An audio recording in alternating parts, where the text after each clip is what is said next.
সরকার চাইলে সময়ের আগেই রাষ্ট্রপতি নির্বাচনে প্রস্তুত থাকবে ইসি। তড়িঘড়ি না করে সঠিক ব্যক্তিকে বাছাইয়ের তাগিদ রাজনৈতিক বিশ্লেষকদের।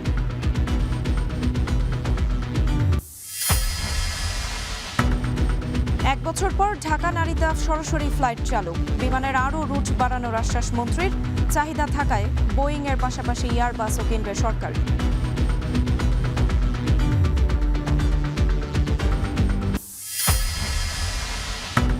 দীর্ঘ এক যুগ পর আজ উদ্বোধন হচ্ছে চায়না ইকোনমিক জোন। 30 চীনা কোম্পানির $50 কোটি বিনিয়োগ প্রতিশ্রুতি, লাখো কর্মসংস্থানের আশা।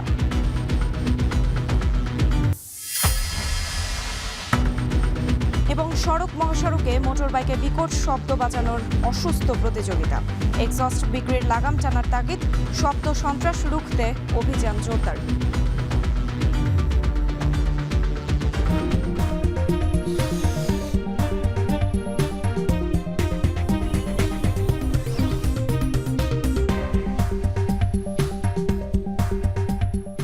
স্বাগত এখন সকালে পুরো আয়োজন জুড়ে সঙ্গে আছি আমি সুমাইয়া রাত্রি। রাষ্ট্রপতি নির্বাচনের তফসিল নিয়ে ইসির জরুরি বৈঠকে প্রস্তুতির বিষয়ে আলোচনা হয়েছে। নির্বাচন কমিশনার আব্দুর রহমান এল মাসুদ জানিয়েছেন, অক্টোবরের 24 তারিখের মধ্যে নির্বাচন সম্পন্নের কথা থাকলেও সরকার চাইলে এর আগেই প্রস্তুত থাকবে ইসি। রাজনৈতিক বিশ্লেষকরা মনে করেন, রাষ্ট্রপতি নির্বাচনের ক্ষেত্রে তড়িঘড়ি নয়, ভবিষ্যতে সরকারের জন্য যাতে ট্র্যাজেডি না হয় এজন্য ভালো ইমেজধারী ব্যক্তিকে বাছাই করা জরুরি। প্রার্থী বাছাইয়ে বহির্বিশ্বের কোনো প্রকার চাপ থাকলে সরকারকে হতে হবে কৌশলী। মিয়া আমিরুলের প্রতিবেদন। দেশের সদ্যবিদায়ী 22তম রাষ্ট্রপতি মোহাম্মদ শাহাবুদ্দিনের পদত্যাগের পর ভারপ্রাপ্ত হিসাবে দায়িত্বভার মেজর হাফিজউদ্দিনের উপর। একই সাথে নতুনভাবে আলোচনায় পরবর্তী রাষ্ট্রপতি নির্বাচন নিয়ে।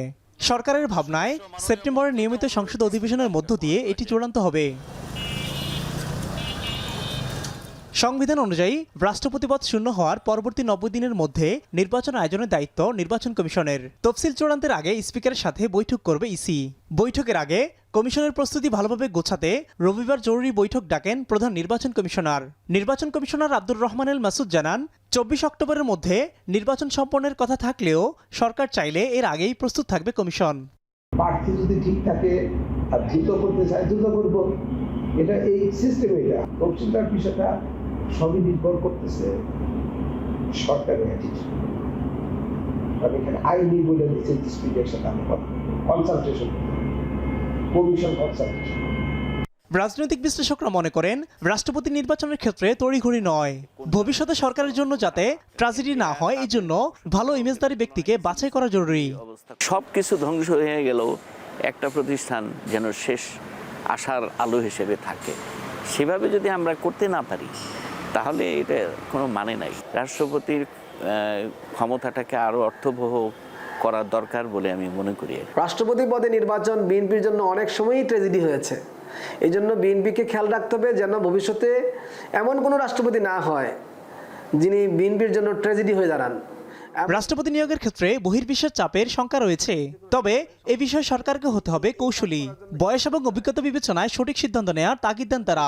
যে লোকটার দেশে গ্রহণযোগ্যতা আছে, আন্তর্জাতিকভাবেও তিনি সম্মানিত হবেন, পাশাপাশি বিএনপির যে 31 দফা, বিএনপির যে জাতীয়তাবাদী রাজনীতি, তার প্রতি তার আস্থা থাকতে হবে। না হলে প্রধানমন্ত্রী এবং রাষ্ট্রপতির কাজের মধ্যে সমন্বয় থাকবে না। সেই চাপটা তো ছিল বিগত মন্ত্রিসভার সময়, কারণ রাষ্ট্রপতির ক্ষেত্রেও এটা থাকতে পারে। একেবারে গুঞ্জনকে গুঞ্জন বলে উড়াইও দেওয়াও যাচ্ছে না আর কি। হ্যাঁ, আরেকটা হলো যে রাজনৈতিকভাবে জনাব তারেক জিয়া একটা চাপের মধ্যে পড়তে পারেন। মিয়া আমিরুল, এখন, ঢাকা। দীর্ঘ এক বছরের বেশি সময় বন্ধ থাকার পর ফের চালু হলো বিমান বাংলাদেশ এয়ারলাইন্সের ঢাকা নারিতা ঢাকা রুটের সরাসরি ফ্লাইট। এর উদ্বোধন করে বেসামরিক বিমান পরিবহন ও পর্যটন মন্ত্রী আশা প্রকাশ করেন, সরাসরি ফ্লাইট সুবিধার কারণে বাংলাদেশ জাপান বাণিজ্য, বিনিয়োগ, পর্যটন ও শিক্ষা সম্পর্ক জোরদার হবে। অন্যদিকে বিমান প্রতিমন্ত্রী জানান, চাহিদা থাকায় বোয়িং এর পাশাপাশি এয়ারবাসও কিনবে সরকার।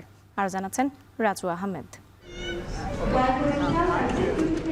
রোববার দিবাগত রাত 2:45 দীর্ঘ 392 দিনের বিরতি কাটিয়ে জাপানের নারিতার উদ্দেশ্যে উড়াল দিল লাল সবুজের পতাকাবাহী বিমান BG376।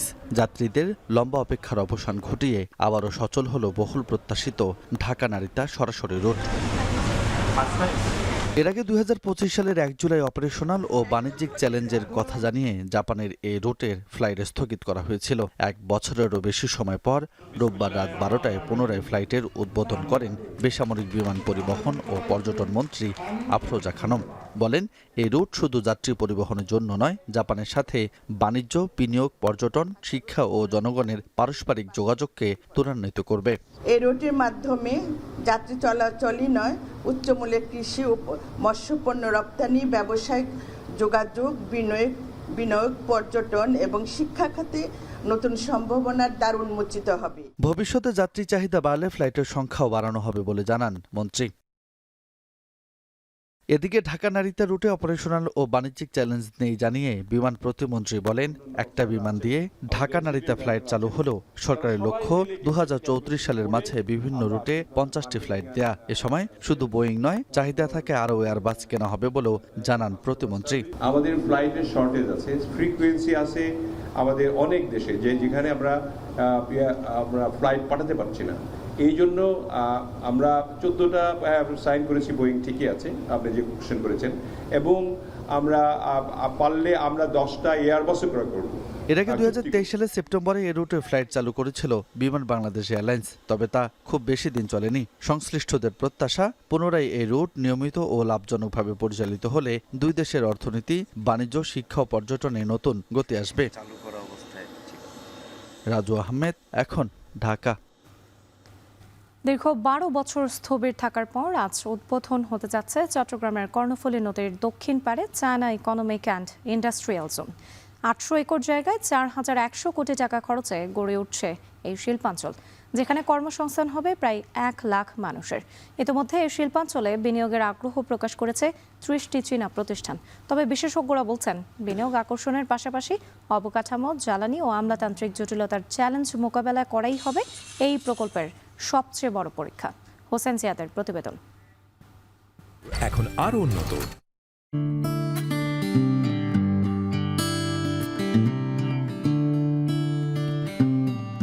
কর্ণফুলী নদীর দক্ষিণ পাড়ের এসব ভূমি এখনও কৃষি জমি বা পাহাড়ি অঞ্চল। এখানকার 800 একর জমিতে চীনা অর্থনৈতিক অঞ্চল করার সমঝোতা চুক্তি হয় 2014 সালে। নানা কারণে 12 বছর স্থবির থাকার পর জুন মাসে প্রধানমন্ত্রীর চীন সফরের পর নতুন গতি পায় এই প্রকল্প। সরেজমিনে দেখা যায় বিশাল সড়কের পুরো জায়গা খালি পড়ে আছে। সোমবার উদ্বোধনী অনুষ্ঠানের কারণে দেয়া হচ্ছে বিদ্যুৎ সংযোগ। পরিষ্কার পরিচ্ছন্নতার কাজ করছে শ্রমিকরা। সরকার বলছে, আগামী 2031 সালের মধ্যে 4100 কোটি টাকা ব্যয়ে এখানে শিল্পাঞ্চল গড়ে তুলবে China road and bridge corporation. কর্মসংস্থান হবে 1 লাখ মানুষের। এরই মধ্যে 30টি চাইনিজ প্রতিষ্ঠান 50 কোটি মার্কিন ডলার বিনিয়োগের প্রতিশ্রুতি দিয়েছে সরকারকে। টেক্সটাইল, ঔষধ, হালকা প্রকৌশল ও বিভিন্ন উৎপাদনমুখী শিল্পে বিনিয়োগ করতে চায় চীন।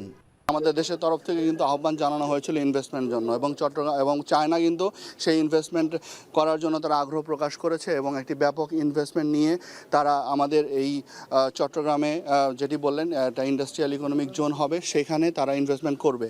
গত 1 দশক ধরে সরকার দেশে 100টি অর্থনৈতিক অঞ্চল গড়ার পরিকল্পনা নিয়ে এগোচ্ছে, কিন্তু সেসব পরিকল্পনা থমকে আছে কোথাও শিল্পায়নের অভাবে, কোথাও বিদ্যুৎ জ্বালানির অভাবে, কিংবা কোথাও বিনিয়োগের অভাবে। সে জায়গায় চট্টগ্রামে চায়না অর্থনৈতিক অঞ্চল এই অঞ্চলের মানুষের মাঝে নতুন করে আশার সঞ্চার করেছে। কিন্তু সেখানেও প্রশ্ন থেকে যায়, এই বিনিয়োগ কতটা কার্যকরী করা সম্ভব হবে, কারণ চট্টগ্রাম অঞ্চলে এখনও পর্যন্ত বিদ্যুৎ এবং গ্যাসের অভাব প্রকট আকার ধারণ করেছে শিল্পাঞ্চলগুলোতে। বিশেষজ্ঞরা বলছেন, অর্থনৈতিক অঞ্চল গড়ে তোলার পর বিনিয়োগ আকর্ষণ করা অনেক কঠিন। জমি অধিগ্রহণ, পরিবেশগত ছাড়পত্র, গ্যাস বিদ্যুৎ সংযোগ, বন্দর সুবিধা ও অর্থায়ন সব মিলিয়ে অনেক প্রকল্প বছরের পর বছর পিছিয়ে যায়। ওনারশিপ অ্যাডভান্টেজ এবং ইন্টারন্যাশনাল বিজনেসের ফর্মটা একান্ত হচ্ছে যারা ফরেন ডিরেক্ট ইনভেস্টমেন্ট করতেছেন তাদের ব্যাপার, কিন্তু লোকেশন অ্যাডভান্টেজ যেটা আছে এটা এনশিওর করার দায়িত্ব হচ্ছে হোস্ট কান্ট্রির। ইকোনমিক জোনে যদি আমি ইউটিলিটিগুলো যদি প্রোভাইড করতে না পারি, এটার অপারেশন অর্থাৎ কমিশনিং কতটুকু হবে এবং প্রোডাক্টিভিটি কেমন হবে, এটা কিন্তু বিশাল প্রশ্নের বিষয়। ব্যবসায়ী নেতারা বলছেন, বর্তমানে পোশাক উৎপাদনের কাঁচামাল চীন থেকে আমদানি করতে হয়। এ অর্থনৈতিক অঞ্চল থেকে এসব পণ্য সরবরাহ হলে সময় ও অর্থ দুটোই বাঁচবে। তবে কী ধরনের কারখানা স্থাপন হচ্ছে তা সতর্কতার সাথে বিবেচনা করতে হবে সরকারকে, যাতে দেশীয় প্রতিষ্ঠান ক্ষতিগ্রস্ত না হয়। আমরা যে সমস্ত পণ্য চায়না থেকে ইম্পোর্ট করে র মেটেরিয়ালস ইউজ করছি, সেগুলি যদি ওরা এখানে উৎপাদন করে, সেটা একটা আকর্ষণীয় বিনিয়োগ হবে। ওরা যদি ফ্যাব্রিক বানায়, ওরা যদি অ্যাক্সেসরিজ বানায়, ওরা যদি বিভিন্ন আমাদের গার্মেন্টসের বিভিন্ন ধরনের কম্পোনেন্টগুলি বানায়, এগুলি এখানে বানালে আমাদের সহজ ঘরের কাছে পাওয়া যাবে, লিড টাইমটা আমাদের সেভ হবে, আমাদের এক্সপোর্ট বুস্ট আপ হবে। বেজা জানায়, চীন সফরে প্রধানমন্ত্রীর সঙ্গে শীর্ষ চীনা কোম্পানিগুলো বাংলাদেশে বিনিয়োগের ব্যাপক আগ্রহ প্রকাশ করে। চায়না অর্থনৈতিক অঞ্চলের এ অগ্রগতি চীনা বিনিয়োগকারীদের কাছে ইতিবাচক বার্তা দিবে বলে মনে করেন তারা। হোসাইন জিয়াদ, এখন চট্টগ্রাম। রাজধানীর সড়ক মহাসড়কে হরহামেশাই চলছে বিকট শব্দের তাণ্ডব। মোটরবাইকে আফটার মার্কেট এক্সস্ট লাগিয়ে শব্দ বাড়িয়ে স্টাইল দেখানোর এই অসুস্থ প্রতিযোগিতা এখন পৌঁছেছে উদ্বেগজনক মাত্রায়। এতে শুধু তীব্র শব্দ দূষণই হচ্ছে না, ওলট পালট হয়ে যাচ্ছে সাধারণ মানুষের স্বাভাবিক জীবনযাত্রা। এই শব্দ সন্ত্রাস রুখতে মোটরযান আইনের কঠোর প্রয়োগ ও অভিযান জোরদার করেছে ঢাকা মেট্রোপলিটন পুলিশ। তবে বিশেষজ্ঞরা বলছেন, কেবল অভিযান নয়, সামাজিক সচেতনতা এবং ক্ষতিকর এই এক্সস্ট বিক্রির লাগাম টানতে পারলেই মিলবে স্থায়ী সমাধান। বাকিটা জানাচ্ছেন আতিক মিসবাহ লগ্ন।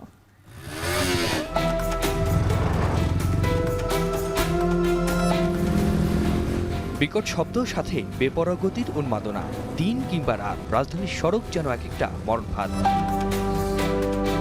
বাড়তি শব্দ, তথাকথিত স্টাইল আর সস্তা আনন্দের এই সংস্কৃতি দিনরাত কেড়ে নিচ্ছে মানুষের নাগরিক স্বস্তি।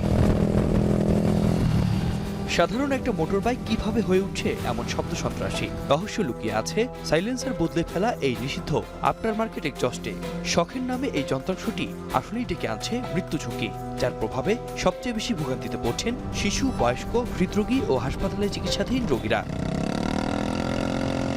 সড়ক ও জনপথে বিকট শব্দ তুলে দাপিয়ে বেড়ানো এই বাইকারদের রুখতে কঠোর অবস্থানের কথা জানালো পুলিশ। প্রায় 13,000-এর মতো মামলা হয়েছে, 13,500, এবং প্রায় 2 কোটি টাকা জরিমানা কিন্তু আদায় করা সম্ভব হয়েছে।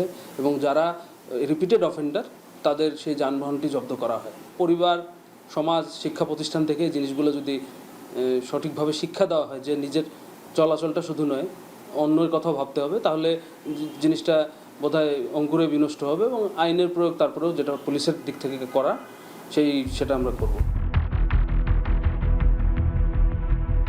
তথ্য বলছে, গেল এপ্রিলে শব্দ দূষণের দায়ে মামলা হয়েছিল 3,335টি। মে মাসে তা বেড়ে দাঁড়ায় 3,881-তে, আর জুন মাসে মামলার সংখ্যা 1 লাখে পৌঁছায় 6,200-তে। সব মিলিয়ে জরিমানার অঙ্ক ধরা হয়েছে 1,87,00,000 টাকারও বেশি। প্রশ্ন হলো, যে এক্সস্ট লাগিয়ে এই শব্দ দূষণ, সেগুলো কোথায়, কিভাবে লাগাচ্ছে? রাজধানীর মিরপুর, বংশাল কিংবা পল্লবীর বেশ কিছু দোকানেই চলে এ কার্যক্রম। মিরপুর বাইকপট্টিতে ঢুকতেই ক্যামেরা দেখে অস্বস্তি বিক্রেতাদের। এই যে আফটার মার্কেট যে এক্সস্টগুলো এখানে আপনার আছে, এটা কি বৈধতা আছে? জানি না তো। এখন যদি কাস্টমারের চাহিদা থাকে, সেই ক্ষেত্রে কিছু করার নেই। আমাদের তো একটা ইনকামের রাস্তা তৈরি করতে হবে, তাই না? যারা ইনপুট করে তাদের সাথে যোগাযোগ করেন, তারা যদি ইনপুট না করেন আমরা কি বুঝতে পারি? বিক্রেতারা না জানলেও 2025 সালে সংশোধিত সড়ক পরিবহন আইনের 6 নম্বর ধারাতে আছে বিপণন ও বিক্রির নিষেধাজ্ঞা। আফটার মার্কেট এক্সস্টের অবাধ বিক্রি আর ব্যবহার বন্ধ না হলে শব্দ দূষণ কমানো কঠিন বলছেন সংশ্লিষ্টরা। শব্দ দূষণ নিয়ন্ত্রণ বিধিমালা 2025-এ এখানে আমদানিকারক, উৎপাদক, বিক্রেতা সহ ব্যবহারকারী সবাইকে আইনের আওতায় আনার বিধি যুক্ত করা হয়েছে। তো আগে যেটা ছিল না, এখন কিন্তু 2025-এ আপনি সবাইকে আইনের আওতায় আনতে পারবেন, এবং প্রত্যেকটা স্টেক হোল্ডারের ভিন্ন ভিন্ন জরিমানার প্রভিন্স রয়েছে। কারণ সবাই সচেতন হলেই এই শব্দ দূষণটা কমবে। ক্ষণিকের আনন্দ আর তথাকথিত স্টাইলের শখ যেন অন্যের ভোগান্তির কারণ না হয়, তাই শব্দ নয়, দায়িত্বশীলতাই হোক তরুণ প্রজন্মের পরিচয়। আতিক মিসবাহ লগ্ন, এখন ঢাকা। নোয়াখালীর বিচ্ছিন্ন দ্বীপ উপজেলা হাতিয়ায় অস্বাভাবিক জোয়ারের চাপে প্রায়ই বেড়িবাঁধ ধসে প্লাবিত হচ্ছে নিম্নাঞ্চল। ভেসে যাচ্ছে ঘরের আসবাবপত্র, পুকুরের মাছ, গবাদি পশু ও জমির ফসল। প্রতিবছর দ্বীপটির চারপাশে বেড়িবাঁধ নির্মাণ করা হলেও স্থায়ীভাবে সমস্যার সমাধান না করায় ক্ষতির মুখে পড়ছেন স্থানীয়রা। নোয়াখালী থেকে বাকিটা জানাচ্ছেন নাসিম শুভ। তিন পাশে মেঘনা নদী আর এক পাশে বঙ্গোপসাগর, মাঝখানে অবস্থিত দেশের সর্বদক্ষিণের বিচ্ছিন্ন দ্বীপ উপজেলা হাতিয়া। প্রায় 2100 বর্গ কিলোমিটার আয়তনের এই দ্বীপে 7.5 লাখ মানুষের বসবাস। দ্বীপটির চারপাশে 109 কিলোমিটার বেড়িবাঁধ রয়েছে। প্রতি বছরই জোয়ারের পানিতে ধসে পড়ছে অধিকাংশ বেড়িবাঁধ। লোকালয়ে পানি প্রবেশ করে ভেসে যাচ্ছে ঘরের আসবাবপত্র, ফসলি জমি, মাছের ঘের। নদী ভাঙনে বিলীন হচ্ছে মাইলের পর মাইল ভূমি। 30-35 বছর আগে এই নদী দেখেছি উত্তর পাশে প্রায় 30-35 বা 40 কিলোমিটার দূরে হবে। সেই নদী ভাঙতে ভাঙতে আজকে আফাজিয়া। এখানে আরো অনেক লোকজন ছিল, অনেক বাড়িঘর ছিল, সবাই ভাঙে চলে গেছে। বাড়তি জোয়ার দিকে 7 দিন পানি বাড়বে এবং ওই টাইমে সিগন্যালও আছে। ওই টাইমে যদি জোয়ার সিগন্যাল যদি একসাথে হয়ে যায় তাহলে এই এলাকাতে ন্যূনতম প্রথম জোয়ারের সাথে 1,500-2,000 লোক পানিতে বাড়িয়ে নিয়ে যাবে। হাতিয়া উপজেলার 11টি ইউনিয়নের প্রায় 20টি পয়েন্টের বেড়িবাঁধ বর্তমানে ঝুঁকিতে রয়েছে। নদীতে অস্বাভাবিক জোয়ার হলেই আতঙ্কে থাকেন এখানকার মানুষ।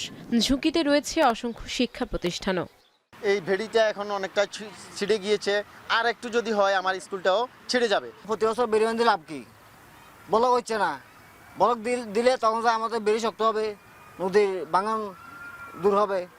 স্থানীয়দের দাবি, প্রতি বছরই বেড়িবাঁধ সংস্কারের নামে রাষ্ট্রীয় সম্পদের হরিলুট হলেও ভাগ্য উন্নয়ন হয়নি এই অঞ্চলের মানুষের। প্রত্যেক বছর বেড়ি বাঁধে, এইবারে মনে হয় 4 বার বাজছে, এই বাঁধায় তো কোনো লাভ হইতেছে না। বেড়িবাঁধ না থাকে, জিও ব্যাগ না থাকে, তারপরে যে ব্লক না থাকে, তাহলে এই বাজার রক্ষা করা যাবে না। এরকম টেকসই বেড়িবাঁধ না হয় তাই এই এলাকা একসময় বিলীন হয়ে যাবে, প্রতিষ্ঠান বিলীন হয়ে যাবে, এলাকাবাসী ছিন্ন বিচ্ছিন্ন হয়ে যাবে।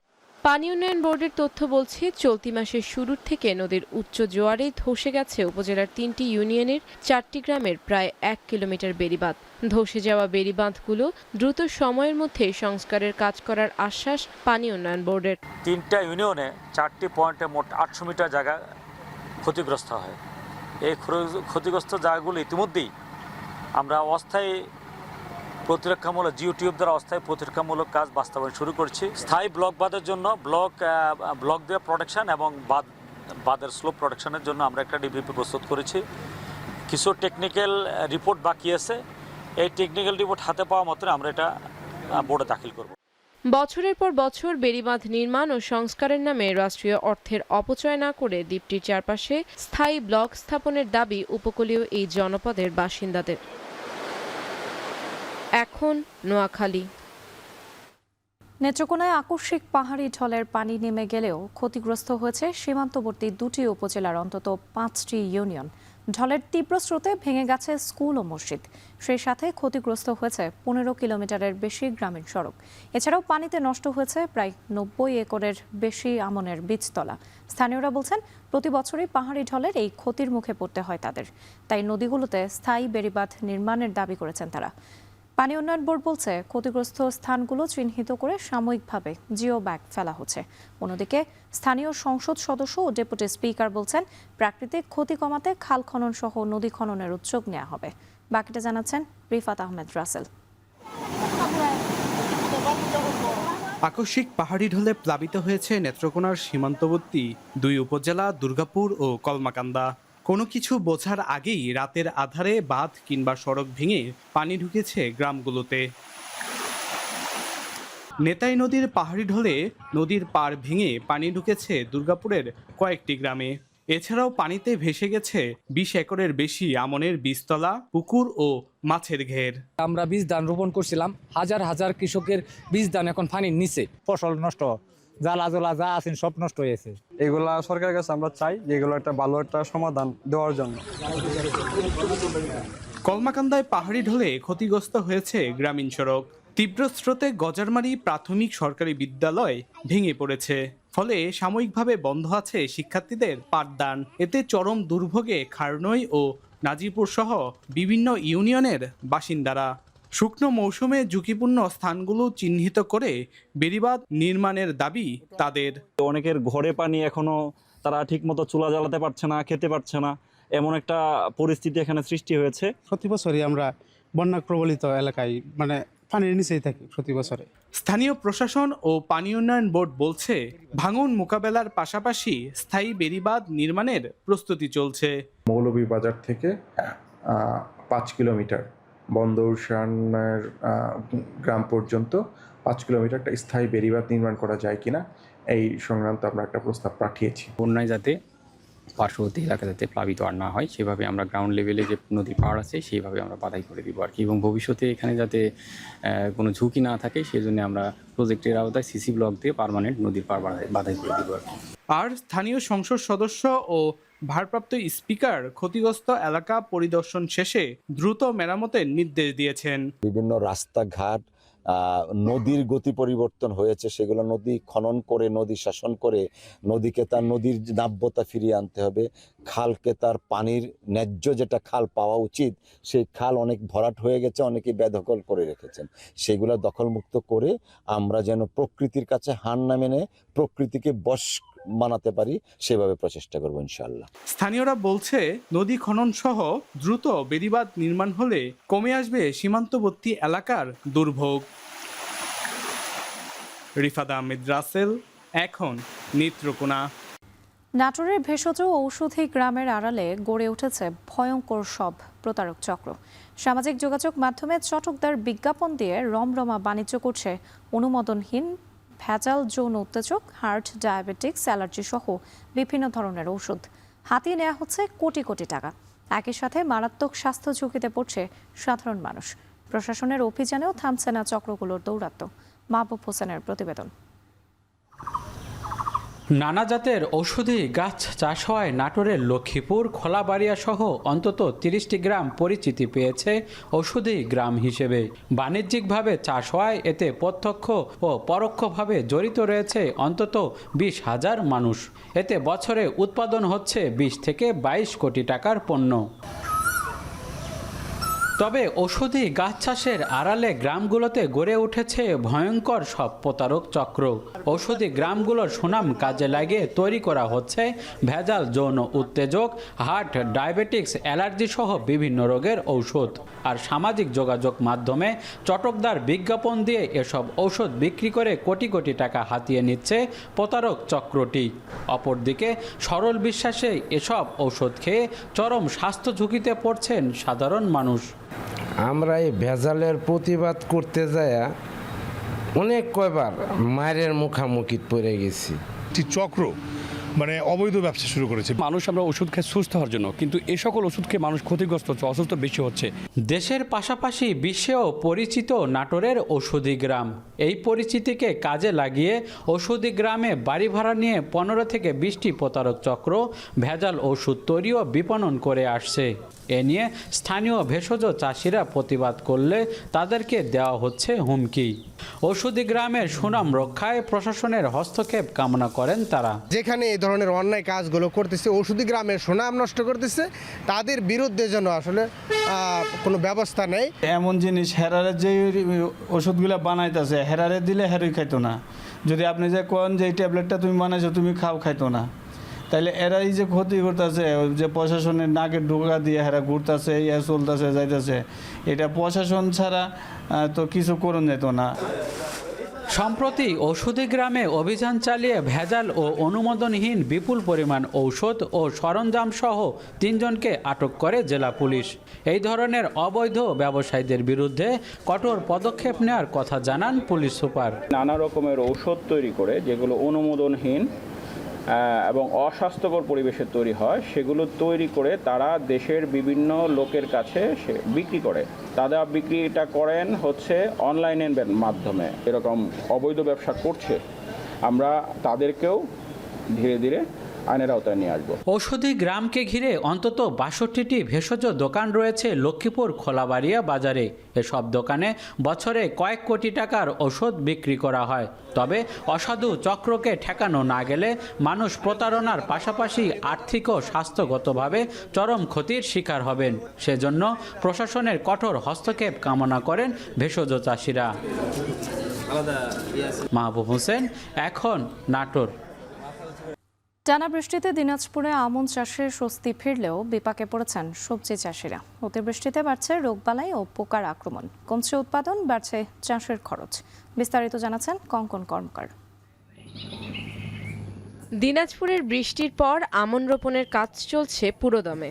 ধান চাষিদের জন্য বৃষ্টি আশীর্বাদ হলেও উল্টো চিত্র সবজি ক্ষেতে। অতিরিক্ত বৃষ্টিতে জমিতে পানি জমে থাকায় নষ্ট হচ্ছে গাছ, বাড়ছে রোগবালাই ও পোকার আক্রমণ। ঘাসও বেশি হচ্ছে, মনে করেন যে গাছ লাল পড়ে যাচ্ছে, সার দিচ্ছি তাও মানে সারটা লাস্টিং করতেছে না, বিষটা দিচ্ছি বিষ কাজ করতেছে না, সকালে দিচ্ছি বিকালে বৃষ্টির কারণে বিষটা পালাই। দিনাজপুরের মোট আবাদি জমির প্রায় 15 থেকে 18% উৎপাদিত হয় বিভিন্ন ধরনের শাকসবজি। স্থানীয় চাহিদা মিটিয়ে এসব সবজি দেশের বিভিন্ন জেলায়ও সরবরাহ করা হয়, কিন্তু চলমান অতিবৃষ্টিতে ঢেঁড়স, বেগুন, মরিচ, পটল সহ নানা সবজির উৎপাদন কমতে শুরু করেছে। কৃষকদের অভিযোগ, বেগুন গাছেই পচে যাচ্ছে, মরিচ গাছ মারা যাচ্ছে, আবার অনেক ক্ষেতেই ফলন নষ্ট করছে পোকামাকড়। প্রথমে বেগুন ভালোই হচ্ছিল, আর বড় বড় বেগুন হচ্ছিল। বৃষ্টির কারণে আমাদের অনেক ফসল নষ্ট হয়ে যেতেছে, যেমন কাঁচামরিচ, তারপরে বেগুন। ফসল বাঁচাতে জমিতে যেন পানি না জমে সেজন্য দীর্ঘ সময় ধরে নালা কেটে পানি সরাতে হচ্ছে কৃষকদের। একই সঙ্গে আগের তুলনায় অনেক বেশি কীটনাশক ও ছত্রাকনাশক ব্যবহার করতে হচ্ছে। এতে উৎপাদন খরচ বাড়লেও মিলছে না আশানুরূপ ফলন। 3-4 দিন থেকে বৃষ্টি হচ্ছে, কোনো কাজ করেনি, অনেক বেগুন পচে চলে গেছে। এখানে গাছগুলো অনেক বড় হয়েছে, বড় হওয়ার কারণে আরেকটু কি হচ্ছে, ফুল ফল সব ঝরে যাচ্ছে অতিরিক্ত বৃষ্টির কারণে। মানে ফলন কম হচ্ছে, এই জন্য দাম একটু বেশি পাচ্ছি। কৃষি বিভাগের কর্মকর্তা বলছেন, এই বৃষ্টি আমন চাষের জন্য উপকারী হলেও সবজি চাষে তৈরি হয়েছে ঝুঁকি। 600 হেক্টর মতো জমিতে সবজি আবাদ চলমান রয়েছে। এটা পর্যায়ক্রমে রোপণ কার্যক্রম চলছে। আমাদের সার্বক্ষণিক মাঠ পর্যায়ে কৃষি কর্মকর্তা রয়েছে, আমরা রয়েছি। আমরা সার্বক্ষণিক কৃষকের পরামর্শ অব্যাহত রেখেছি। আমাদের কৃষি কর্মকর্তা সার্বক্ষণিক মাঠে রয়েছে। আবহাওয়া অনুকূলে না ফিরলে সবজির উৎপাদন আরও কমতে পারে বলে আশঙ্কা করছেন কৃষকরা। এদিকে একদিকে যেমন বাড়বে তাদের লোকসানের ঝুঁকি, অন্যদিকে বাজারেও সবজির সরবরাহ ও দামে প্রভাব পড়তে পারে। এখন দিনাজপুর। রাজশাহীতে গেল সপ্তাহ জুড়ে বৃষ্টিপাতে ব্যাহত হয়েছে ফসলের উৎপাদন। এতে সরবরাহ কমে যাওয়ায় বেড়েছে দাম। সবজির দরদাম নিয়ে আরও জানাতে রাজশাহীর খড়খড়ি বাজার থেকে যুক্ত হচ্ছেন রাকিবুল হাসান। রাকিব, যেহেতু সবজির দাম ফসলে কিছুটা উৎপাদন কম রয়েছে, সেক্ষেত্রে সবজির দাম কিছুটা বাড়তে রয়েছে, ক্রেতা বিক্রেতারা কি বলছেন? রাত্রি আসলে কৃষিতে 3টি মৌসুম, রবি, খরিফ 1, খরিফ 2, অর্থাৎ এই যে শ্রাবণের শুরু থেকে কিন্তু খরিফ 2 শুরু হয়, অর্থাৎ এই সময়টি বেশ সবজির সরবরাহ থাকে বাজারে। তবে গেল সপ্তাহ জুড়ে কিন্তু আসলে বৃষ্টির পরিমাণ রাজশাহীতে বেশি হয়েছে, যার কারণে যে ফুল ফসল সেটি আসলে কৃষকের নষ্ট হয়েছে এবং কিছু কিছু নিচু জমি আসলে তলিয়ে গেছে পানিতে, যার কারণেই যে পরিমাণ আসলে উৎপাদন হওয়ার কথা, যেই পরিমাণ বাজারে আসার কথা, তার খানিকটা কম রয়েছে। তারপরেও কিন্তু স্থানীয় বাজার আসলে যে পরিমাণ চাহিদা সেটি আসলে পূর্ণ হয়ে যায়। কিন্তু এই সময়টি অন্যান্য জেলাগুলো নিয়ে আসলে প্লাবন, বৃষ্টি এবং বন্যার কারণে সেইখানে আসলে সবজির চাহিদাটি বাড়ে এবং বাইরের যে ব্যাপারীরা আসেন তারা কিন্তু অনেক বেশি দরে আসলে সবজি কেনেন, যার কারণে আসলে সবজির দাম বেশি এবং এই কারণে স্থানীয় ক্রেতাদেরকে কিন্তু আসলে এটির মাসুল দিতে হচ্ছে, অতিরিক্ত দামে কিন্তু আসলে সবজি কিনতে হচ্ছে। যেখানে পেঁপে আমরা গেল 2 সপ্তাহ আগেও বিক্রি হতে দেখেছি 15 টাকা দরে, সেটি আজকের বাজারে 30 টাকা দরে বিক্রি হচ্ছে। লাউ যেখানে 15 টাকা পিস বিক্রি হতো সেটি 50 টাকা পিস, চাল কুমড়া 50 টাকা পিস বিক্রি হচ্ছে। বেগুনের দর সর্বোচ্চ 60 টাকা থেকে 80 টাকা আমরা দেখেছি, আজকের বাজারে কিন্তু সেটি 150 টাকা কেজি দরে বিক্রি হচ্ছে এবং কোনো ক্ষেত্রে মানভেদে 120 টাকা পাওয়া যাচ্ছে। ঝিঙ্গা 50 টাকা কেজি দরে বিক্রি হচ্ছে, করলা 100 টাকা কেজি এবং কোনো ক্ষেত্রে মানভেদে এটিরও দাম 130 থেকে 150 টাকা দাম পর্যন্ত ছুঁয়েছে। করলা, কাঁকরোলের দাম 60 টাকা কেজি এবং অন্যান্য যে সমস্ত সবজিগুলো রয়েছে, বিশেষ করে পটল, আলু এবং শাক জাতীয় যে সমস্ত সবজি, সেগুলো কিন্তু আসলে খানিকটা দাম একটু কম, কেননা 30 টাকা আটি পাওয়া যাচ্ছে, কোনোটা 15 টাকা আটি পাওয়া যাচ্ছে। পুঁই শাক 15 টাকা আটি, লাল শাক 30 টাকা আটি, পালং শাক উঠেছে খানিকটা অগ্রিম এবং সেটির দাম বেশ চড়া, প্রায় 80 টাকা দরে বিক্রি হচ্ছে প্রতি কেজি। এভাবে কিন্তু প্রত্যেকটি যে পাইকারি বাজারগুলো রয়েছে সেই পাইকারি বাজারে অন্যান্য যে সমস্ত সবজিগুলো ছিল সেগুলো কিন্তু যে পাইকারি যে দর সেটিও কিন্তু আসলে বাড়তি, কেননা বাইরের যে ব্যাপারীরা আছে তাদের আসলে হাকডাক এখানে বেশি এবং তারা কিনছেন অনেক বেশি এবং এখান থেকে প্রত্যেক দিন কিন্তু এই খড়খড়ি বাজার থেকে 4 থেকে 5 ট্রাক সবজি কিন্তু দেশের বিভিন্ন প্রান্তে আসলে চলে যাচ্ছে, বিশেষ করে সিলেট, কুমিল্লা এবং ঢাকার দিকে এই সমস্ত সবজিগুলো যাচ্ছে। অগ্রিম আগাম জাতের আসলে যে সিম সেইটা আমরা দেখতে পাচ্ছি। এবং রাত্রে আপনাকে জানিয়ে রাখি যে আসলে খরিফ যে 2 মৌসুম চলছে, সেই 2 মৌসুমের আশ্বিনের প্রায় মাঝামাঝি সময়, আজকে 11 তারিখ আশ্বিনের, এবং এর পরবর্তীতে আরও 10 থেকে 15 দিন পর্যন্ত আসলে এই অবস্থাটি চলবে। এবং যদি বৃষ্টি অব্যাহত থাকে তাহলে কিন্তু আসলে এই দামটি আসলে এমনই থাকবে বলছে এখানকার ব্যবসায়ীরা। গেল এক সপ্তাহে আবহাওয়া অফিস বলছে যে 108 মিলিমিটার বৃষ্টি হয়েছে, অর্থাৎ আরও যদি এক সপ্তাহে যদি এই ধরনের বৃষ্টি অব্যাহত থাকে তাহলে কিন্তু দাম সবজির চড়া থাকবে, এবং এটা ভুগতে হবে যারা আসলে স্থানীয় ক্রেতা রয়েছে তাদেরকে। তো রাতে ছিল রাজশাহী থেকে আমার কাছে সবশেষ খবর। রাজশাহীর খড়খড়ি বাজার থেকে যুক্ত ছিলেন রাকিবুল হাসান, জানাচ্ছিলেন সবজি বাজারের খবর। এবারে দেশের বাইরের প্রসঙ্গ। যুক্তরাষ্ট্রের নতুন 50% শুল্কের মুখে কৌশল বদলাচ্ছে কানাডা। আলোচনার পথ খোলা রেখে সব প্রদেশকে নিয়ে ঐক্যবদ্ধ অবস্থান নিয়েছে অটোয়া। প্রধানমন্ত্রী মার্ক কার্নির চাওয়া সমঝোতা। তবে আলোচনা ব্যর্থ হলে পাল্টা পদক্ষেপ নিতেও প্রস্তুত উত্তর আমেরিকা। কানাডা থেকে বাকেটে জানাচ্ছেন সৈয়দ ইফতেখার। কানাডার পণ্যের ওপর 50% নতুন মার্কিন শুল্ক যেন মরার ওপর খাড়ার ঘা। আগামী আগস্ট থেকে শুল্ক কার্যকর হওয়ার কথা থাকলেও এর আগে দুই দেশ সমঝোতায় পৌঁছাতে পারলে সিদ্ধান্তে আসতে পারে পরিবর্তন। ফলে উত্তর আমেরিকার দুই বৃহৎ অর্থনীতির মধ্যে নতুন করে শুরু হয়েছে কূটনৈতিক ও বাণিজ্যিক তৎপরতা। এমন পরিস্থিতিতে প্রধানমন্ত্রী মার্ক কার্নি দেশের সব প্রদেশ ও অঞ্চলের প্রধানদের নিয়ে ধারাবাহিক বৈঠক সেরেছেন। সরকারের লক্ষ্য যুক্তরাষ্ট্রের সঙ্গে আলোচনায় পুরো কানাডাকে একটি অভিন্ন অবস্থানে রাখা। অটোয়া এই কৌশলকে বলছে টিম কানাডা।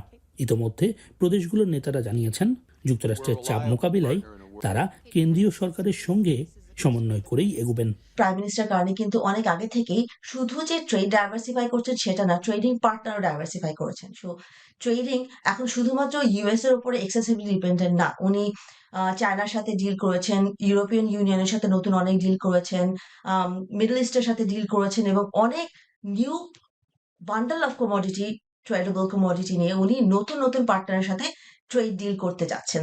মার্ক কার্নি চান যুক্তরাষ্ট্রের সঙ্গে সমঝোতা না হলে দেশের স্বার্থ রক্ষায় প্রয়োজনীয় পাল্টা ব্যবস্থা নিতে। যদিও এখন পর্যন্ত নতুন কোনো বড় পাল্টা শুল্কের আভাস মেলেনি অটোয়া থেকে।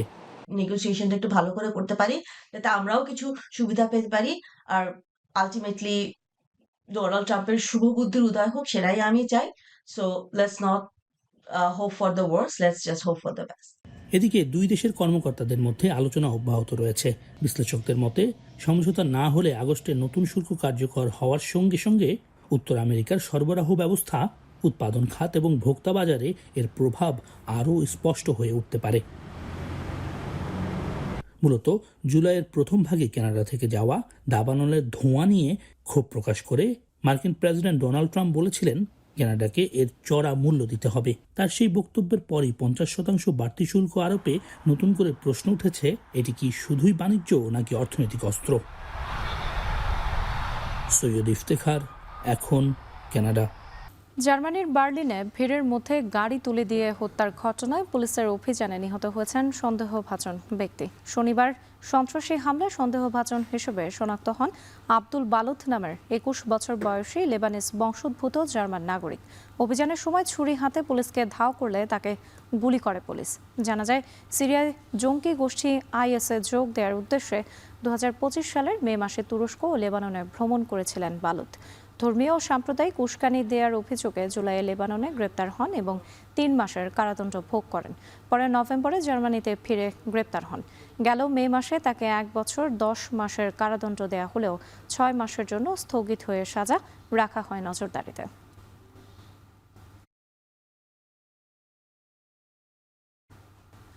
দাবানলের তীব্রতা কমছে না ফ্রান্স আর স্পেনে। দুই দেশে পুড়ে ছাই 3.25 লাখ একরের বেশি এলাকা, আশ্রয়হীন 3,30,000 মানুষ। দ্বিতীয় বিশ্বযুদ্ধের পর অন্যতম বড় দাবানলের কবলে ফ্রান্স। দক্ষিণ পশ্চিম উপকূল থেকে নজিরবিহীন দাবানল বোর্দো শহরের কাছে পৌঁছে গেছে। তীব্র গতিতে ছড়িয়ে পড়তে থাকা আগুন নিয়ন্ত্রণ ও উদ্ধার কাজে হিমশিম খাচ্ছে 2,500 দমকল কর্মী, 1,500 সেনা ও 1200 পুলিশ সদস্য। স্পেনে দাবানলে প্রাণ গেছে কমপক্ষে 1 জনের। দুই দেশে গৃহহীন 2.5 লাখ মানুষ। রোববার রাতে জুরান্দ অঞ্চলের দক্ষিণের কয়েকটি গ্রাম থেকে সরিয়ে নেওয়া হয় 55,000 মানুষকে। স্পেনের মাদ্রিদ ও আভিলা অঞ্চলে সরিয়ে নেওয়া হয়েছে 90,000 মানুষকে। নতুন করে দাবানল শুরু হয়েছে ভ্যালেন্সিয়ায়।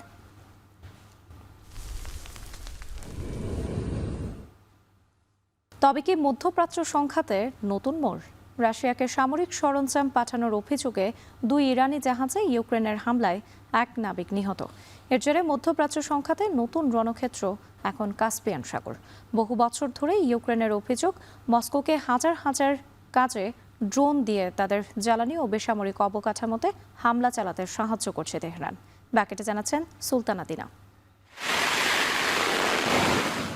মধ্যপ্রাচ্য সংঘাতকে এ শতাব্দীর সবচেয়ে দুর্বোধ্য ভূরাজনৈতিক পরিস্থিতি বললে হয়তো ভুল হবে না। যে দ্বন্দ্বের গতি প্রকৃতি নির্দিষ্ট একটি বিষয়েও সীমাবদ্ধ নয়। পরিস্থিতির প্রতিটি বাঁকে রয়েছে পরাশক্তিগুলোর গুটির হিসেবি চাল, আচমকা হস্তক্ষেপ, যাকে উপসাগরীয় দেশগুলোর অভ্যন্তরীণ রাজনৈতিক ব্যর্থতার জটিল মিথস্ক্রিয়াও বলা যায়। আন্তর্জাতিক রাজনৈতিক বিশ্লেষকদের আশঙ্কা, সম্প্রতি কাস্পিয়ান সাগরে 2 ইরানি জাহাজে ইউক্রেনের হামলায় 1 নাবিক নিহতের ঘটনার জেরে নতুন অপ্রত্যাশিত একটি রণাঙ্গন হয়ে উঠেছে কাস্পিয়ান সাগর। এও প্রশ্ন উঠেছে, ঘটনাটি কৌশলগত সামুদ্রিক করিডরগুলোতে সংঘাত বাড়িয়ে ইরানের ওপর অর্থনৈতিক চাপ বাড়ানোর একটি প্রচেষ্টা কিনা। এ অঞ্চল জুড়ে সামরিক অর্থনৈতিক আধিপত্য বিস্তারকারী যুক্তরাষ্ট্র, রাশিয়া, চীনই বা কি এই জটিলতার দায় এড়াতে পারে? কিয়েভের দাবি, ক্ষতিগ্রস্ত পোর্ট ওলিয়া 2 এবং বেগে নামের জাহাজগুলো রাশিয়া ইরানের মধ্যে সামরিক রসদ ও অস্ত্র সরবরাহের কাজে নিয়োজিত ছিল। এবারই প্রথম নয়, 2025 সালেও কাস্পিয়ানের ওলিয়া বন্দরে রাশিয়াগামী একটি জাহাজে হামলা চালায় ইউক্রেনীয় বাহিনী। দেশটির গোয়েন্দাদের দাবি, জাহাজটি ইরান থেকে সামরিক সরঞ্জাম এবং ড্রোনের যন্ত্রাংশ বহন করছিল। এছাড়া প্রেসিডেন্ট ভলোদিমির জেলেনস্কির অভিযোগ, রাশিয়া, বাহরাইন, জর্ডান, কুয়েতের 4 বিমান ঘাঁটি সহ মধ্যপ্রাচ্যে মার্কিন সামরিক স্থাপনাগুলোতে স্যাটেলাইট নজরদারির তথ্য ফাঁস করাতেই যুদ্ধে এগিয়ে যাচ্ছে ইরান। ইউক্রেন বহু বছর ধরেই অভিযোগ করে আসছে, ইরান শাহেদ 136 সহ হাজার হাজার কামিকাজে ড্রোন সরবরাহ করে মস্কোকে ইউক্রেনের বেসামরিক ও জ্বালানি অবকাঠামোতে হামলা চালাতে সাহায্য করছে। তাই আত্মরক্ষার স্বার্থে পাল্টা আঘাতের অধিকার রয়েছে কিয়েভের। বিশ্লেষকরা বলছেন, কিয়েভের এই হামলা রাশিয়া ইউক্রেন যুদ্ধের ভৌগোলিক পরিধিকে ইউরেশীয় নৌপথ পর্যন্ত প্রসারিত করছে। আর এই সংকট বৈশ্বিক নিরাপত্তা এবং অর্থনীতির জন্য এক গভীর হুমকি। ইরান ইতোমধ্যে ইউক্রেনের এই বেপরোয়া পদক্ষেপের কঠোর জবাবের হুঁশিয়ারি দিয়েছে। জাতিসংঘ ও ইউরোপীয় ইউনিয়নের কাছে কিয়েভের বিরুদ্ধে আনুষ্ঠানিক অভিযোগও করেছে। বিশ্লেষকরা বলছেন, ইউক্রেন ইরানের বেশ কয়েকটি আন্তঃমহাদেশীয় ক্ষেপণাস্ত্র এবং ড্রোন ব্যবস্থার আওতাভুক্ত থাকাতে প্রাণঘাতী সংঘাতের ঝুঁকি একেবারেও নাকচ করা যাচ্ছে না। সুলতানা দিনা, এখন বিশ্ব। আর এই ছিল এখন সকালে। এখন টেলিভিশন ওয়েবসাইটে দেখতে ভিজিট করুন www.ekhon.tv। এছাড়া ফেসবুকে দেখতে ভিজিট করুন facebook.com/tv.ekhon এবং ইউটিউবে সরাসরি দেখতে ভিজিট করুন youtube.com/c/ekhon tv।